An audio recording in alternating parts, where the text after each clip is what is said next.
Good morning guys. चलिए नए question के साथ स्टार्ट करते हैं। क्वेश्चन स्टेटमेंट ये देता है कि determine the required input torque on the crank of a slider crank mechanism for the static equilibrium when the applied piston load is 1500 and the length of the crank and the connecting rod are 40 mm and 100 mm respectively. The crank has turned through 45 degree from the inner dead center. तो देखिए आपके पास तीन चीज़ें दिया हुआ है, A B दिया हुआ है, बी सी दिया हुआ है और एक फोर्स एफ दिया हुआ है जो 150 मतलब 1500 न्यूटन का है। मतलब ये कौन सा एग्जाम्पल है? तो ये वन नॉन फोर्स का एग्जाम्पल है। तो वन नॉन फोर्स के लिए सेम रूल्स। सबसे पहले आपको क्या कंसिडर करना है? तो आपने एक लाइन यूनिवर्स में खींच दिया और एक पॉइंट लगा दिया, ठीक है। तो इस पॉइंट के बेसिस पे अब आपको एंगल कितना लेना है? तो 45 डिग्री का एंगल ले लीजिए। मैंने ये 45 ले लिया। अब हमने क्या किया, एज्यूम क्या किया है कि 10 mm is equal to 4 centimetre, sorry 1 centimetre, ठीक है। तो 40 mm कितना होगा? 4 सेंटीमीटर के इक्वल होगा। तो मैं ये दोनों को ज्वाइन करता हूँ और 1 2 3 4 मैंने 4 सेंटीमीटर की एक लाइन खींच दी और नाम दे दिया ये है ए और ये है बी। अब बी से सी जो है 10 सेंटीमीटर है, तो मुझे 10 सेंटीमीटर का एक आर्क काटना पड़ेगा। तो 1 2 3 4 5 6 7 8 9 और ये 10 ये मैंने लिया और इस स्ट्रेट लाइन में जहाँ पे भी कट कर रहा है वो ले लिया। तो अब मुझे पता चल गया कि मेरी जो लाइन है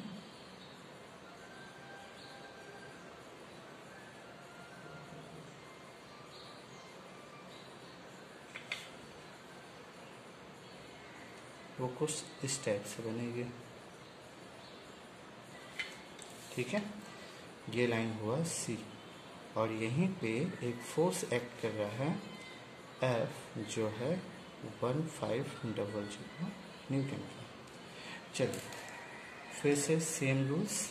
ये आपका 1 लिंक हुआ, ये आपका 4 हुआ, ये आपका 2 लिंक हुआ, ये आपका 3 लिंक हुआ।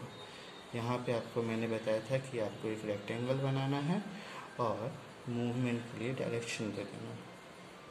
तो यहाँ जो फोर्स लगेगा वो आपका होगा 1 2, इसके अपोजिट डायरेक्शन में जो फोर्स लगेगा वो होगा ये 3 है तो 3 2। यहाँ जो लगेगा वो फोर्स होगा 2 3। इस तरफ जो लगेगा वो फोर्स होगा 4 3 और सेफर साइड इस तरफ जो लगेगा वो फोर्स होगा 3 4। ओके, चलिए इसके बेसिस पे अब आपको क्या करना है? तो अब आपको सॉल्व करना है। सेम रूल्स डायरेक्शन से फाइंड आउट करना है। तो अगर आपको याद होगा जैसे हर बार कहते थे, हम क्या कहते थे? तो इस पॉइंट को कंसिडर किए। इस पॉइंट को कंसिडर करने के बाद 3 फोर्सेस एक्ट करेंगे। तो ये वाला जो फोर्स है वो आपका, देखो ये वाला फोर्स इस तरफ लग रहा है तो इसके मतलब इस पॉइंट की बात कर रहे हैं ना, इस सेंटर वाले पॉइंट की। तो इसकी तरफ कौन सा फोर्स लग रहा है? तो ये फोर्स लग रहा है 3 4। इसी तरीके से यहाँ से कौन सा फोर्स लग रहा है? तो ये फोर्स लग रहा है 1500 और इधर से कौन सा फोर्स लगेगा? तो ये फोर्स लगेगा 1 4। अब आपको यही चीज़ याद रखना है, ठीक है। इसी बेसिस पे आप आपका फिगर ड्रॉ करेंगे। तो फिगर ड्रॉ करते वक्त आपको एक स्केल कंसिडर करना पड़ेगा। तो आपने स्केल क्या कंसिडर किया कि 300 newton is equal to 1 centimetre. तो आपने क्या किया? सबसे पहला बिल्कुल स्ट्रेट लाइन में यहाँ पे रखा और कितना 5 थी और 15 मैंने स्ट्रेट एक लाइन खींच दी। अब नीचे से ऊपर की ओर बिल्कुल स्ट्रेट आपका फोर्स लग रहा है। वो कितना फोर्स लग रहा है?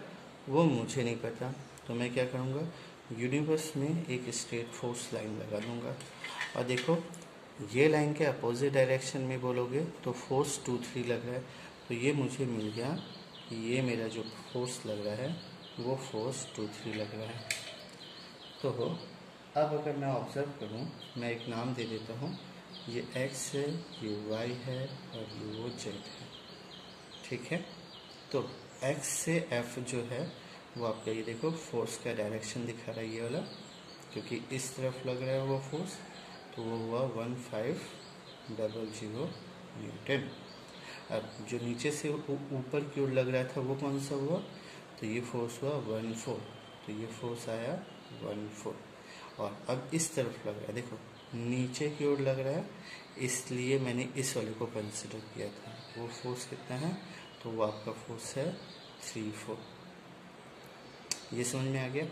तो अब आपको क्या करना है, तो अब आपको डिस्टेंस मेजर कर लेना है, तो वो आपको बेनिफिट करेगा कैलकुलेशन के टाइम पे। तो ये फोर्स हुआ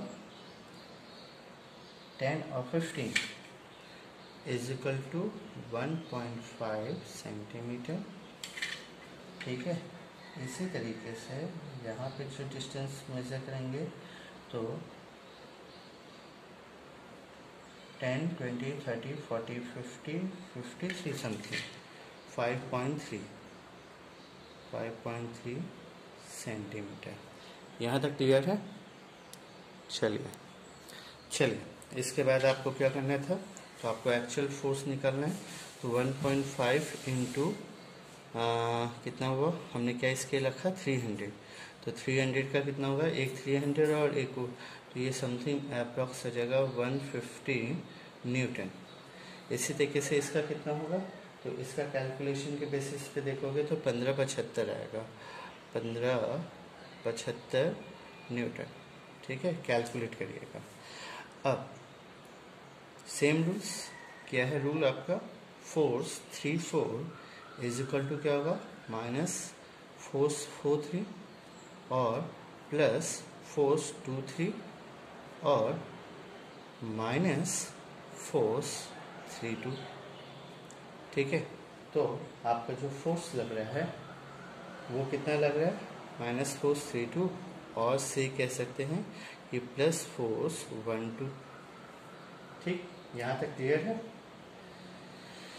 चलिए अब इसके बेसिस पे अब आपको उसका हाइट निकालना है कि कितना फोर्स एक्ट कर रहा है वहाँ पे। तो मेरे ख्याल से आपको याद होगा कि आपने AB का डिस्टेंस जो है वो 4 सेंटीमीटर लिया है। तो अब आपको यहाँ पे ये डिस्टेंस को उठा के यहाँ लाना है और 1, 2, 3, 4 ये 4 डिस्टेंस ले लेना है। सेम रूल्स मैंने ये यहाँ लगाया,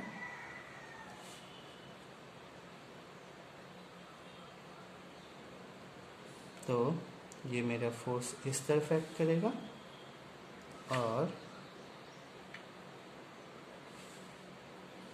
और एक मेरा फोर्स इस तरफ एक्ट करेगा, और उसकी एक्चुअल हाइट फाइंड आउट करने के लिए मुझे एक करना पड़ेगा। तो देखो जब मेरा जो फोर्स लग रहा है वो कौन सा लग रहा है, फोर्स 3-2 लग रहा है। तो जब मैंने अंदर की ओर लगाया और वो फोर्स वो हो रहा है, तो अंदर की ओर की जगह पे वो कौन सा कहाँ पे लगेगा, तो वो बाहर की ओर लग रहा है। और अगर ये बाहर की ओर जा रहा है तो हमारा ये जो होगा वो इस डायरेक्शन में होगा, ठीक है।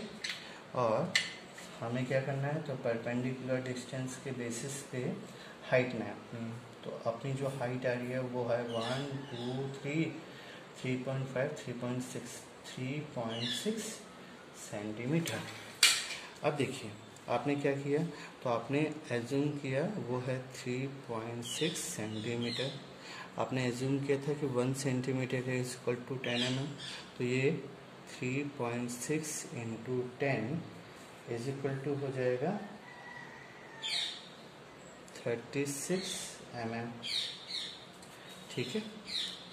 तो अब आपका जो टॉर्क आएगा वो टॉर्क कितना होगा, तो टॉर्क होगा force 3-2 into this h, that means 1575 multiply 36 which is approx is equal to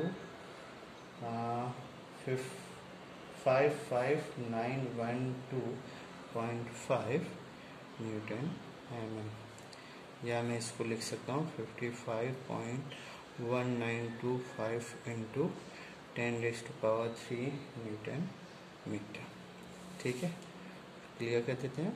ये फोर्स हुआ 2 3, तो ये फोर्स होगा आपका 1 2। ठीक है, इतना समझ में आ गया। चलिए ये दो न्यूमेरिकल्स करिएगा, उसके बाद इसका जो दूसरा वाला न्यूमेरिकल है जिसमें 2 नोन फोर्सेस के बारे में है वो हम लोग कल डिस्कस करेंगे। आज के लिए इतना है। Thank you.